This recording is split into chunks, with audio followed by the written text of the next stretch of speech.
வணக்கம், நான் உங்கள் கவி. வாங்க இன்றைய கதை படிக்கலாம். இந்த உலகத்தில் எத்தனையோ கோடி ஆண்கள் இருக்க இவனை போய் ஏன் காதலித்து துளைத்தேன் என்று 1,14,000 முறையாக வருத்தப்பட்டு ஓய்ந்திருந்தாள் சாருலதா. அவள் கண்களில் அவளையும் அறியாமல் துளிர்த்துவிட்ட விழிநீரை உணர்ந்தவள் அவசரமாய் தன்னை யாரும் பார்த்து விட்டார்களா என்று சுற்றும் முற்றும் பார்த்து கொண்டே விழிகளில் அரும்பியிருந்த கண்ணீர் துளிகளை கைக்குட்டையால் ஒற்றி கொடுத்தாள். நானா அழுகிறேன்? சே! அவளுக்கு தன் மீதே கோபம் வந்தது. அழுகை என்றாலே பிடிக்காதவள் வேண்டாம் என்று ஒன்றை விலக்கி வைத்து விட்டால் இறுதி மூச்சு வரை அதை திரும்பி கூட பார்க்காதவள், கடைசி வரை போராடாமல் தோல்வியை ஒப்புக்கொள்ளாதவள் இன்று தோற்றுப்போன மனநிலையுடன் கண்கலங்கி உட்கார்ந்திருக்கிறாள். யாருக்காக? தன் போக்கில் உலகை எதிர்கொள்ளும் முரட்டு சுபாவமுடைய, தீயை போல சுட்டு கொண்டிருக்கும் குணமுடைய ஒருவனுக்காக. என்ன செய்வது? சாருலதா அவளை காதலித்து தொலைத்து விட்டாலே, உலகோடு ஒட்டாத இயல்புடைய அவன் மேல் உயிரை வைத்து விட்டாலே, காதல் என்பது எவ்வளவு பெரிய தைரியசாலியையும் கோலையாக்கிவிடும் தன்மையுடையது என்பதை தாமதமாக புரிந்து கொண்டு தவித்தாள் சாருலதா. திரும்பி வர முடியாத ஒரு வழிப்பாதையில் பயணித்து விட்டோமா என்று பரிதவித்தாள். தன் புத்திசாலித்தனம் எங்கே தொலைந்து போனது என்று தேடி பார்க்க இயலாமல் முட்டாளாகி மூளையில் சரிந்து அமர்ந்து முகம் மூடிக்கொண்டாள்.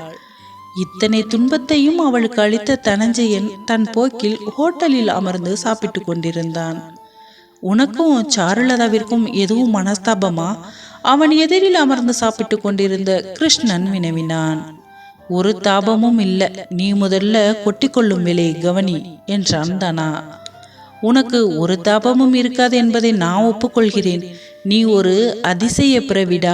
உன்னையும் ஒருத்தி மாய்ந்து மாய்ந்து காதலிக்கிறாளே, அவளை ஏண்ட அள வைக்கிறாய் என்றான் கிருஷ்ணன். எனக்கு அப்படி ஒரு நேர்த்திக்கடன் இருக்குடா, போதுமா?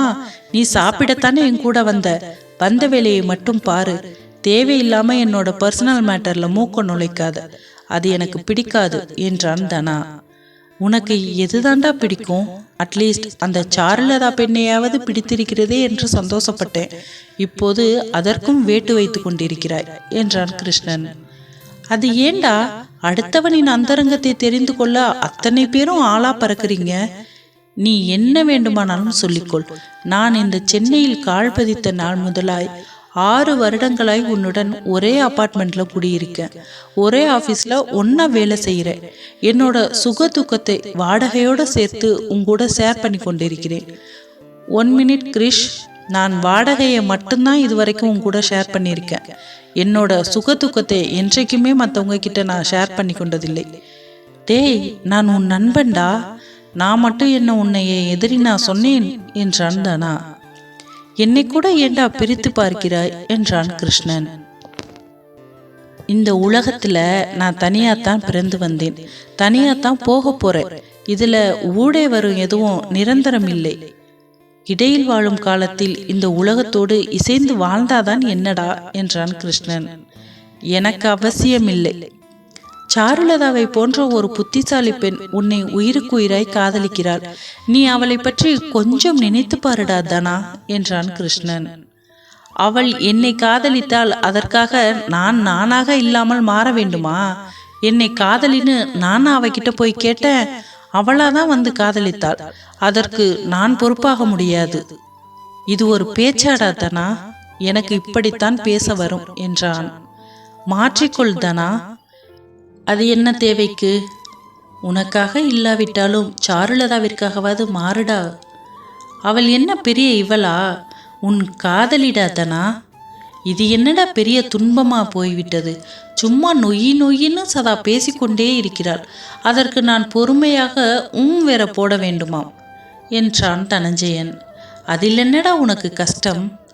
என் கஷ்டம் உனக்கு எப்படிப்பா புரிய போகுது? ஒரு மனிதனுக்கு 1000 வேலை இருக்கும். அதையெல்லாம் விட்டுட்டு இவ வாயை பார்த்து கொண்டிருக்க முடியுமா? தனஞ்சயன் எரிச்சலுடன் கேட்கவும் கிருஷ்ணனுக்கு சிரிப்பு வந்து விட்டது. ஏண்டா, இந்த உலகத்தில் 1000 பிரச்சனைகள் குற்றம் குறைகள் இருக்கு. உன் பிரச்சனை இதுதானா என்றான் கிருஷ்ணன். உனக்கு என்னடா மச்சான், ஈஸியா சொல்லிவிட்டாய். என் தலைவேதனை எனக்குத்தான் தெரியும். நான் பாட்டுக்கு ஜாலியா இருந்தேன்டா. மகராசி வந்தா உன்னை காதலிக்கிறேன்டான்னு சொன்னான். எந்த நேரத்தில் அவள் காதலை சொன்னாலோ அந்த நொடியிலிருந்தே என் சுதந்திரம் போய்விட்டது என்று புலம்பினான் தனா. இப்படி ஒரு சிறையில் மாட்ட முடியலேன்னு தான் எனக்கு ஏக்கமா இருக்கு. உனக்கு இது கொடுமையா இருக்கு. எல்லாம் நேரண்டா என்றான் கிருஷ்ணன்.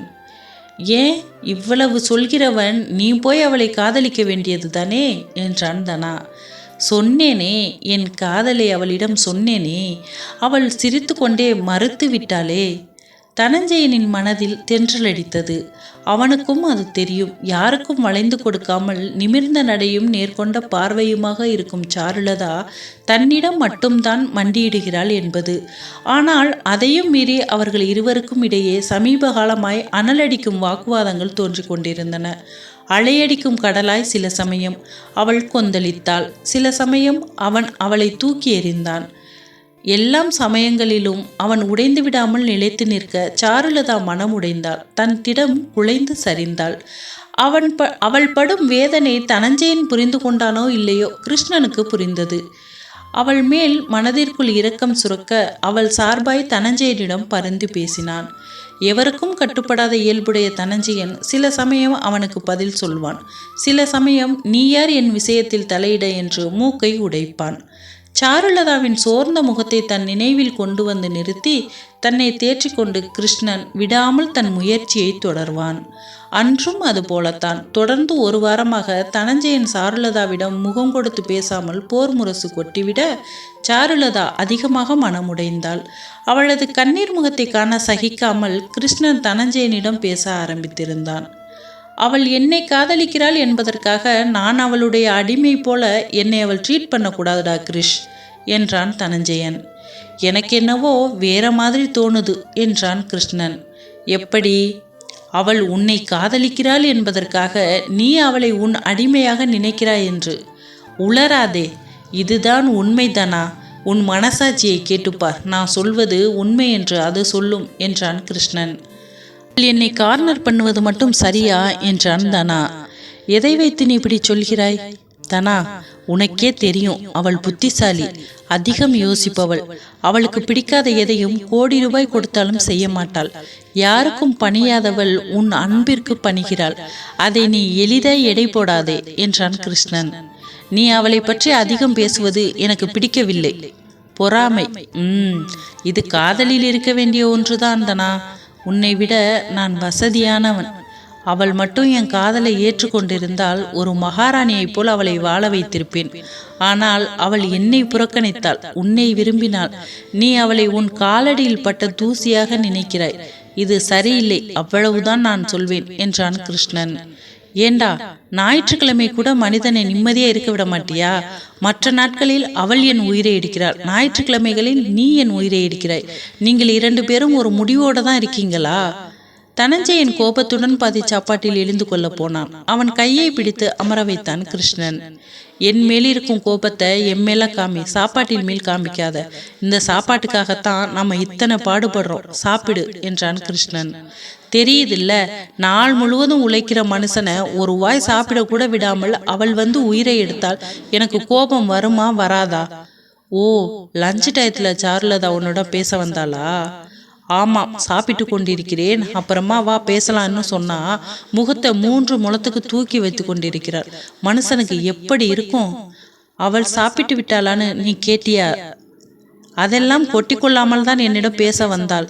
இவளும் சாப்பிட மாட்டாள், என்னையும் சாப்பிட விட மாட்டாள். அவள் சாப்பிடாமல் உன்னிடம் பேச ஓட வந்திருக்கிறாள். அது புரியாமல் நீ அவளை திட்டி இருக்கிறாய். இதில் கோபம் வராதான்னு கேள்வி வேறு கேட்கிறாய். கவனி தனா, இதற்கு எனக்கு கோபம் வராது, உனக்குத்தான் வரும். நீ நினைப்பது போல் என்னால் ஆட முடியாது என்றான் தனா. எப்படியோ போ, ஒன்றை மட்டும் சொல்கிறேன் கேட்டுக்கொள். சாருலதா ஒரு பெண் சிங்கம். யாருக்கும் கட்டுப்படாத அந்த சிங்கத்தை கட்டுப்படுத்தும் ரிங் மாஸ்டர் நீதான். நீ ஒருவன்தான். உன் கையில் இருக்கும் காதல் என்ற சாட்டைக்கு அவள் அடிபணிகிறாள். அதை நீ அவளது பலவீனமாய் நினைத்து விடாதே. கிருஷ்ணன் சொன்ன வார்த்தைகளில் பொதிந்திருந்த உண்மையை அறியாதவன் அல்ல தனஞ்சயன், அதை நன்கு அறிந்தவன் அவன். நன்றி. இந்த கதை இதோட முடியலைங்க. நாளை மாலை மீண்டும் தொடரும். உங்கள் அன்பையும் ஆதரவையும் எப்பொழுதும் எனக்கு கொடுங்கள். ப்ளீஸ் சப்ஸ்கிரைப் பண்ணிவிட்டு வீடியோ பாருங்கள். பிடிச்சிருந்தா ஒரு லைக் போடுங்க. நன்றி.